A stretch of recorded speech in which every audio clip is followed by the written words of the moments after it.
పాపము చేయకూడదు, దొంగతనము చేయకూడదు, వ్యభిచారము చేయకూడదు, దేవునికి అయాసకరమైనవి ఏవి చేసినా నరకానికి వెళుతామని నువ్వు తెలుసుకోగలిగితే ఈ లోకంలో ఎవరు స్థిరము కాదు.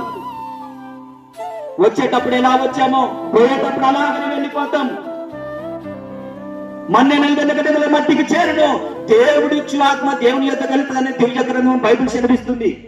ఒకప్పుడు నేను కూడా ఒకప్పుడు త్రాగుబోతుని, ఒకప్పుడు తిరుగుబోతుని, ఒకప్పుడు లోకంలో పాపంలో తిరుగుతున్న వ్యక్తిని. మరి ఎవరు ఏమైనా మార్చిందంటే నా తల్లి కాదు, నా తండ్రి కాదు, నా తల్లిదండ్రులు కని వదిలేశారు. మరి ఎవరు నన్ను విడిపించాడు? ఎవరు నన్ను ఈ లోకంలో బ్రతికించాడు? ఎవరు నన్ను పాపం నుండి విడిపించి మోక్షములకు చేర్చాడు అంటే ఇదిగో నా చేతిలో ఉన్నది, నీ చేతిలో ఉన్నది. ఇదిగో నేను ప్రకటిస్తున్న పునరుత్థానుడైన ప్రభువుని యేసుక్రీస్తు వారి నా జీవితాన్ని మార్చింది. ఈ రాత్రికాల సమయంలో అంటున్నాడు, నువ్వు ఏ భారములో ఉన్నావు నా యొద్దకు రా. నువ్వేది అమ్ముకోవాల్సిన అవసరం లేదు, నువ్వేది కూడబెట్టుకున్నదాన్ని నువ్వు యేసు ప్రభుకి ఇవ్వాల్సిన అవసరం లేదు. ఏదైనా రోగం వస్తే హాస్పిటల్కి వెళ్తాం, డాక్టర్లు అంటారు, అమ్మా నీ ఇల్లంతా అమ్ముకున్నా నువ్వు బ్రతకడం కష్టం అంటారు డాక్టరు. మరి ఎవరి మీద భారం వచ్చానా? దేవుడి మీదనే.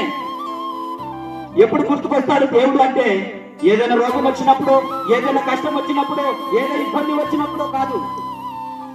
అందుకే లేఖనం సెలవిస్తుంది, అమ్మాయ్యా ఊపిరుండగానే, ఊపిరితిత్తులు పని చేస్తున్నా గానీ, నీ అవయవాలు పని చేస్తున్నా గానీ, ఈ లోకంలో నువ్వు జీవిస్తున్నా గానీ, ఈ లోకంలో నువ్వు బ్రతికి బట్ట గుడ్డ గట్ట కడిగి తిని బ్రతుకుతూ జీవిస్తున్నా గానీ రా నా యొద్దకు రా.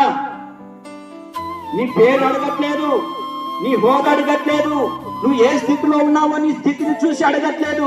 నా ఎద్దుకు రాని మీకు విశ్రాంతిని ఇస్తానంటున్నాడు. ఏ విశ్రాంతి అంటే ఏదైనా మనం పని చేసి వస్తే, శరీరం అలసట వస్తే ఇంట్లో విశ్రాంతి తీసుకుంటాం. ఇది భౌతికమైన విశ్రాంతి. నిత్య విశ్రాంతి ఉంది. యేసు ప్రభువుని నమ్మితే నిత్య రాజ్యములో నీవు ఉంటావు.